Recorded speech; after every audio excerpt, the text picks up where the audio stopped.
ಓಂ. ನಾನು ಸೋಮನಾಥ್. ಇವತ್ತು ಒಂದು ಒಳ್ಳೆಯ ವಿಷಯವನ್ನು ತೆಗೆದುಕೊಂಡು ಚರ್ಚಿಸುತ್ತಿದ್ದೇನೆ. ಹೆಚ್ಚು ಕಡಿಮೆ ಪ್ರತಿಯೊಬ್ಬರಿಗೂ ಅವಶ್ಯವಿರುವಂತಹ ವಿಷಯ. ಶಾಲೆಗೆ ಹೋಗದೆ ಡಾಕ್ಟರ್, ಇಂಜಿನಿಯರ್ ಆಗಿ ಏನು ಬೇಕಾದರೂ ಆಗಿ ನಾವು ಅತ್ಯಂತ ಪ್ರಚಲಿತವಾದ ವಿಷಯ ಅಂಥೇಳಿ ಈ ಎರಡು ಶಬ್ದಗಳನ್ನು ಉಪಯೋಗಿಸ್ಕೊಂಡು ಭಾರತದಲ್ಲಿ ಮನೆ ಪಾಠದ ಬಗ್ಗೆ ಇತ್ತೀಚೆಗೆ ಒಂದು ಟ್ರೆಂಡ್ ಶುರುವಾಗಿದೆ. ಯಾವುದಾದ್ರೂ ಟ್ರೆಂಡ್ ನಮ್ಮ ಕಡೆ ಉತ್ತರ ಭಾರತದಿಂದ ಬರ್ತದೆ. ಯಾಕಂದರೆ ರಾಜಧಾನಿ ಡೆಲ್ಲಿ ಆದ್ದರಿಂದ ಈ ಕೇಂದ್ರ ಸರ್ಕಾರದ ಕಾನೂನುಗಳು ಮೊದಲು ದೆಹಲಿಯಲ್ಲಿ ಪರಿಣಾಮವನ್ನು ಉಂಟು ಮಾಡುತ್ತವೆ. ಆದ್ದರಿಂದ ಅಲ್ಲಿಂದ ಯಾವುದಾದರೂ ಅಳವಡಿಕೆಗಳು ನಂತರ ದಕ್ಷಿಣಕ್ಕೆ ಬರುತ್ತವೆ. ಅದೇ ತೆರನಾಗಿ ಇವತ್ತಿನ ದಿನಗಳಲ್ಲಿ ಒಂದು ನಡವಳಿಕೆ, ಬದಲಾದ ನಡವಳಿಕೆ ದಕ್ಷಿಣಕ್ಕೂ ಸಹ ಬರುತ್ತಿದೆ. ಈ ಬದಲಾವಣೆ ಏನು ಅಂತಂದ್ರೆ, ಇತ್ತೀಚೆಗೆ ತಂದೆ ತಾಯಿಗಳು ತಮ್ಮ ಮಕ್ಕಳನ್ನು ಶಾಲೆಗೆ ಕಳಿಸುವುದನ್ನು ಬಿಟ್ಟು ಮನೆಯಲ್ಲಿಯೇ ಅವರಿಗೆ ಶಿಕ್ಷಣವನ್ನು ನೀಡಿ ಒಮ್ಮೆಲೆ 10ನೇ ತರಗತಿಯ ಪರೀಕ್ಷೆಗೆ ಕೂಡಿಸುತ್ತಿದ್ದಾರೆ. ಕೆಲವೊಬ್ಬರು ಅದಕ್ಕಿಂತ ಕೆಳಗಿನ ಹಂತದ ಪರೀಕ್ಷೆಗಳಲ್ಲೂ ಕೂಡಿಸುತ್ತಿದ್ದಾರೆ. ಆದರೂ ಈ ಒಮ್ಮೆಲೆ 10ನೇ ತರಗತಿಗೆ ಕೂಡಿಸುವ ನಡವಳಿಕೆ ಹೆಚ್ಚಾಗಿ ಕಂಡುಬರುತ್ತಿದೆ.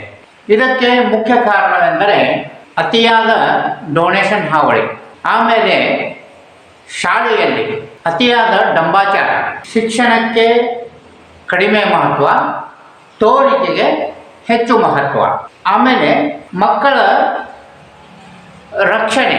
ಇತ್ತೀಚೆಗೆ ಶಾಲೆಯಲ್ಲಿ ಮಕ್ಕಳ ಸುರಕ್ಷತೆಯ ಬಗ್ಗೆ ಹೆಚ್ಚು ಆತಂಕಗಳು ಉಂಟಾಗ್ತಾ ಇರೋದ್ರಿಂದ ಮತ್ತು ತಂದೆ ತಾಯಿ ಇಬ್ಬರೂ ಮಗುವಿನ ಬಗ್ಗೆ ಲಕ್ಷ್ಯ ಕೊಡಲಿಕ್ಕೆ ಆಗ್ತಾ ಇಲ್ಲ. ಆದ್ದರಿಂದ ಮುಖ್ಯವಾಗಿ ಡೊನೇಷನ್ ಹಾವಳಿ ಅಂತಲೇ ಹೇಳ್ಬೋದು. ಈ ಮನೆ ಪಾಠದ ನಡವಳಿಕೆ ಹೆಚ್ಚಾಗಿ ಕಂಡುಬರುತ್ತಿದೆ. ಇದಕ್ಕೆ ಮುಖ್ಯ ಕಾರಣವೆಂದರೆ NIOS, national institute of open school. ಇದರ ಅಂತರ್ಗತ ವ್ಯಕ್ತಿಗೆ 14 ವರ್ಷ ಆದರೆ ಆತ ನೇರವಾಗಿ 10th ಎಕ್ಸಾಮ್ಗೆ ಕೂಡಬಹುದು. ಅದಕ್ಕೆ ಈ ಇನ್ಸ್ಟಿಟ್ಯೂಟ್ನ ಅಂತರ್ಗತ ಸ್ಟಡಿ ಮಟೀರಿಯಲ್ ಸಿಗ್ತಾವು, ಆನ್ಲೈನ್ ಕೋಚಿಂಗ್ ಸಿಗ್ತೈತಿ, ಆಮೇಲೆ ಎಕ್ಸಾಮಿನೇಷನ್ ಕಂಡಕ್ಟ್ ಮಾಡ್ತಾರೆ. ಮತ್ತು ಈ ಇನ್ಸ್ಟಿಟ್ಯೂಟ್ನ ಅಂತರ್ಗತ ನಾವು ಸರ್ಟಿಫಿಕೇಟ್ ಏನು ಪಡಿತೀವಿ, ಆ ಸರ್ಟಿಫಿಕೇಟ್ಗೆ ರಾಷ್ಟ್ರ ಮಾನ್ಯತೆ ಮತ್ತು ಸಮಾನ ಮಾನ್ಯತೆ. ರಾಷ್ಟ್ರ ಮಾನ್ಯತೆ ಅಂತಂದ್ರೆ ರಾಷ್ಟ್ರದೊಳಗೆ ಎಲ್ಲ ಯೂನಿವರ್ಸಿಟಿನೂ, ಎಲ್ಲ ಸರ್ಕಾರಗಳು ಉದ್ಯೋಗ ನೀಡುವ ಹೊತ್ನ್ಯಾಗ, ಯೂನಿವರ್ಸಿಟಿಗಳು ಅಡ್ಮಿಷನ್ ನೀಡುವ ಹೊತ್ನ್ಯಾಗ ಈ NIOSನಿಂದ ಪಡೆದಂತಹ ಸರ್ಟಿಫಿಕೇಟನ್ನು ಮಾನ್ಯ ಮಾಡುತ್ತವೆ. ಆಮೇಲೆ ಈ ಯಾವುದೇ ಕಾಂಪಿಟೇಟಿವ್ ಎಕ್ಸಾಮಿನೇಷನ್, ನೀಟ್ ಅಂತ ಹೇಳ್ರಿ, UPSC ಅಂತಂತ ಹೇಳ್ರಿ, ಅಥವಾ JEE ಅಂತ ಹೇಳ್ರಿ, ಇಂಥ ಯಾವುದೇ ಕಾಂಪಿಟೇಟಿವ್ ಎಕ್ಸಾಮಿನೇಷನ್ ಒಳಗೆ ನಿಮಗೆ ಕೊಡಲಿಕ್ಕೆ ಈ ಸರ್ಟಿಫಿಕೇಟ್ ಸರಿಯಾದ ಡಾಕ್ಯುಮೆಂಟ್ ಅನಿಸುವಂಥದ್ದು. ಅಂದರೆ ಸರ್ಕಾರ ಇದಕ್ಕೆ ಆ ಮಾನ್ಯತೆಯನ್ನು ಕೂಡ ಕೊಟ್ಟಿದೆ. ಮತ್ತು ಈ national institute of open schooling ಒಳಗೆ ಕೆಲವು ನಿಬಂಧನೆಗಳ ಅಂತರ್ಗತ ಆನ್ ಡಿಮ್ಯಾಂಡ್ ಎಕ್ಸಾಮಿನೇಷನ್ ಸಿಸ್ಟಮ್ನು ಅದ. ಅಂದ್ರೆ ನಿಮ್ಗೆ ನೀವು ಯಾವಾಗ ಹೇಳ್ತೀರಿ ಅವಾಗ ನಮ್ಗೆ ಎಕ್ಸಾಮಿನೇಷನ್ ಕೊಡಲಿಕ್ಕೆ ಆಗೋದಿಲ್ಲ, ನಾ ಯಾವಾಗ ಹೇಳ್ತೀನಿ ಅವಾಗ ಎಕ್ಸಾಮಿನೇಷನ್ ತೊಗೊಳ್ರಿ ಅಂತ ನೀವು ಅಂದ್ರೆ ಅದಕ್ಕೂ ಅವಕಾಶ ಇದೆ. ಆದ್ರೆ ಕೆಲವು ನಿಬಂಧನೆಗಳು ಇರ್ತಾವೆ, ಅವನ್ನ ಅನುಸರಿಸಬೇಕಾಗ್ತದೆ. ಇಲ್ಲಿ ಮಿಕ್ಸ್ ಆ್ಯಂಡ್ ಮ್ಯಾಚ್ ಸಬ್ಜೆಕ್ಟ್ಸ್, ಈ NIOSನೊಳಗೆ ನೀವು ಸಬ್ಜೆಕ್ಟ್ಸನ್ನು ಮಿಕ್ಸ್ ಮಾಡಲಿಕ್ಕೂ ಅವಕಾಶ ಅದ. ಯಾವ ಥರನಾದ ಮಿಕ್ಸಿಂಗು? ಉದಾಹರಣೆಗೆ ನೀವು ಸೈನ್ಸು ಮತ್ತು ಕಾಮರ್ಸು ಮಿಕ್ಸ್ ಮಾಡಿ ಓದ್ಬೋದು, ಅದಕ್ಕೆ ಅವಕಾಶ ಅದ. ಆಮೇಲೆ ಈಗ ಹೊಸ ಶಿಕ್ಷಣ ನೀತಿ ಬಂದದ 2020 5+3+3+5 ಸಿಸ್ಟಮ್. ಅದು ಸಹ ಈ NIOSಗೆ ಅನುಕೂಲಕರವಾದ ವಾತಾವರಣ ನಿರ್ಮಾಣ ಮಾಡಿದ ಮತ್ತು NIOS ಅದನ್ನು ಸಹ ಅಳವಡಿಸ್ಕೊಂಡದ. ಆಮೇಲೆ ಇದಕ್ಕೆ ಅಪ್ಪರ್ ಏಜ್ ಲಿಮಿಟ್ ಇಲ್ಲ.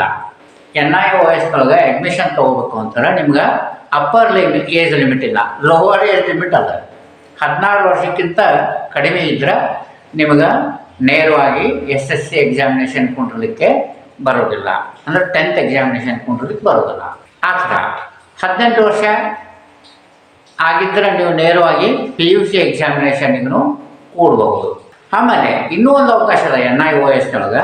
ನೀವು ಹೊರಗೆ ಸ್ಕೂಲ್ನೊಳಗೆ ಕಲಿತಾ ಇದ್ದೀರಿ ಅಂತ ತಿಳ್ಕೊಳ್ರಿ, ಯಾವುದೋ ಒಂದು ಕಾರಣದಿಂದ ಸ್ಕೂಲ್ ಬಿಟ್ರಿ, ಅಲ್ಲಿ ನೀವು ಎಷ್ಟು ಸಬ್ಜೆಕ್ಟ್ಸ್ ಪಾಸ್ ಆಗಿರ್ತಿಲ್ಲ, ಪಾಸ್ ಆದಂಥ ಸಬ್ಜೆಕ್ಟ್ ಬಿಟ್ಟು ಫೇಲ್ ಆದಂಥ ಸಬ್ಜೆಕ್ಟ್ ಮಾತ್ರ ಈ NIOS ಒಳಗೆ ಕುಂತು ನೀವು ನಿಮ್ಮ ಶಿಕ್ಷಣವನ್ನು ಮುಂದುವರಿಸ್ಬೋದು. ಅದಕ್ಕೂ ಸಹ ಇಲ್ಲಿ ಅವಕಾಶ ಅದ.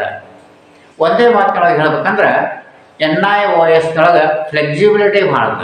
ನಿಮಗೆ ಬೇಕಾದ ಸಬ್ಜೆಕ್ಟು ಬೇಕಾದಲ್ಲೇ ಓದಲಿಕ್ಕೆ ಅವಕಾಶ. ಎಕ್ಸಾಮಿನೇಷನ್ನು ಸಹಿತ ಅವ್ರು ಯಾವಾಗ ಕರೀತಾರಲ್ಲ, ನೀವು ಯಾವಾಗ ಹೇಳ್ತೀರಿ ಅವಾಗ ಎಕ್ಸಾಮಿನೇಷನ್ ಕೊಡ್ಬೋದು.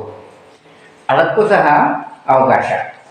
ಇಷ್ಟೊಂದು ಒಳ್ಳೆಯ ಅವಕಾಶ ಇರೋದರಿಂದ ಇತ್ತೀಚೆಗೆ ತಂದೆ ತಾಯಿ ಏನು ಮಾಡ್ಲಿಕ್ಕತ್ತಾರ, ಮನೆಯೊಳಗನ ಪಾಠ ಮಾಡಿಸಿ ಮಕ್ಕಳಿಗೆ ನೇರವಾಗಿ 10th ಎಕ್ಸಾಮಿನೇಷನ್ಗೆ ಕುಂಡ್ರಿಸು ಒಂದು ಆಚರಣೆಯನ್ನು ಶುರು ಇಟ್ಕೊಂಡಾರ.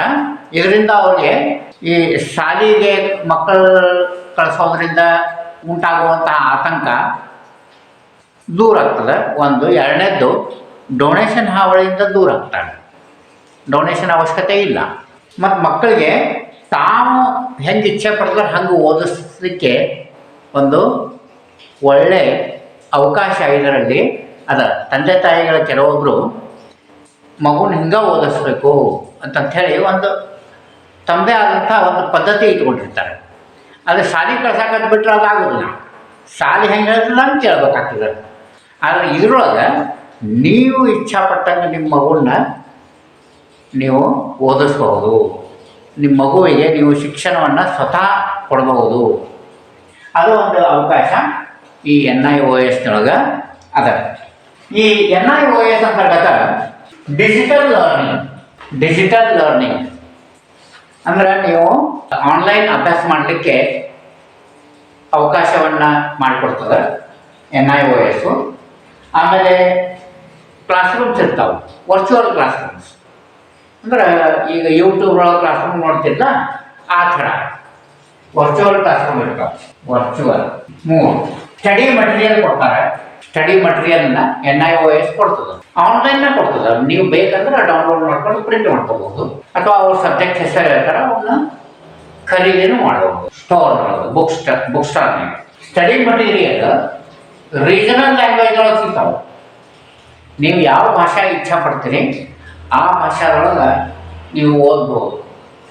ಅಂದ್ರೆ ಸಾವಿರಾರು ಭಾಷೆ ಅದಾವು. ಸಾವಿರಾರು ಭಾಷೆ ಅಂತಂತಲ್ಲ, ನಮ್ಮ ಸಂವಿಧಾನದ ಅಂತರ್ಗತ ಎಷ್ಟು ಭಾಷೆಗಳನ್ನು ನಾವು ರಿಕಗ್ನೈಸ್ ಮಾಡೀವಿ ಅಷ್ಟು ಭಾಷೆಗಳಲ್ಲಿ ನೀವು ಅಭ್ಯಾಸವನ್ನು ಮಾಡಬಹುದು. ಆಮೇಲೆ ಇದೊಂದು ವೆಬ್ ಅಡ್ರೆಸ್ NIOS.ac.in.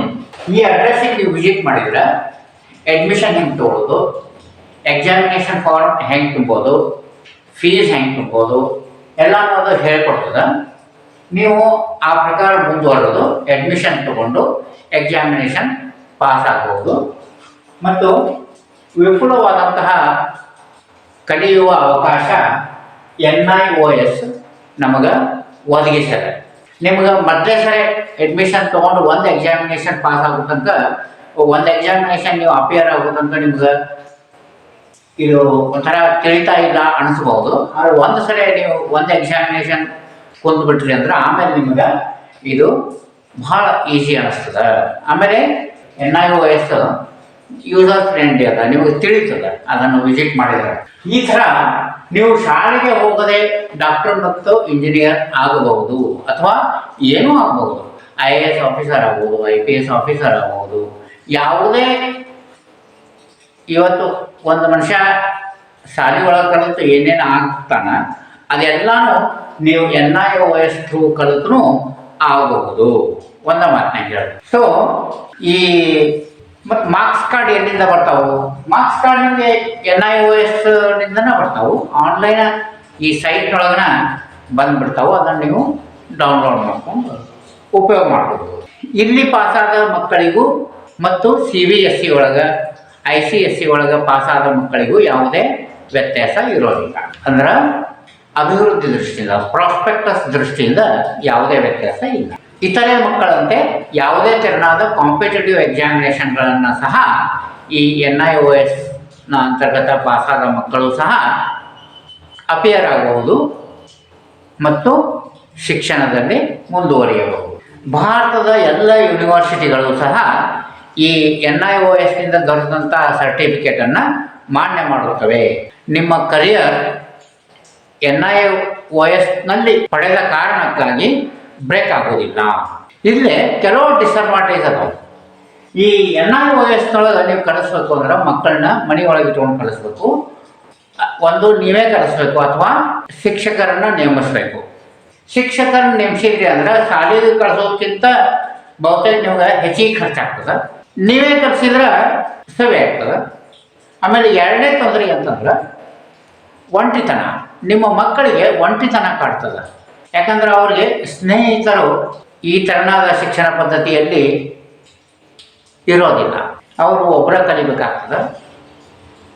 ಸ್ನೇಹಿತರಂದ್ರೆ ಇವರು ಓಣಿ ಒಳಗೆ ಆಟ ಆಡೋಕೆ ಹೋದ ಹೊತ್ನಾಗ ಏನು ಆ ಸ್ನೇಹ ಉಂಟಾಗ್ತದೆ, ಆ ತೆರನಾದ ಸ್ನೇಹಿತರು ಇರ್ತಾರೆ. ಆದರೆ ಓದಲಿಕ್ಕೆ ಜೊತೆಯಲ್ಲಿ ಸ್ನೇಹಿತರು ಇರೋದಿಲ್ಲ. ಈ NIOS ಬಗ್ಗೆ ತಂದೆ ತಾಯಿಗಳಿಗೆ ತಿಳಿಸ್ಬೇಕಾಗಿತ್ತು. ಆದ್ದರಿಂದ ಇವತ್ತು ಈ ವಿಷಯವನ್ನು ನಾನು ಕೈಗೆ ತಗೊಂಡೆ. ಎಲ್ಲರಿಗೂ ಇದರಿಂದ ಉಪಯೋಗ ಆಯಿತು ಅಂತ ತಿಳ್ಕೊತೀನಿ. ಎಲ್ಲರಿಗೂ ಒಳ್ಳೆಯದಾಗಲಿ. ಓಂ.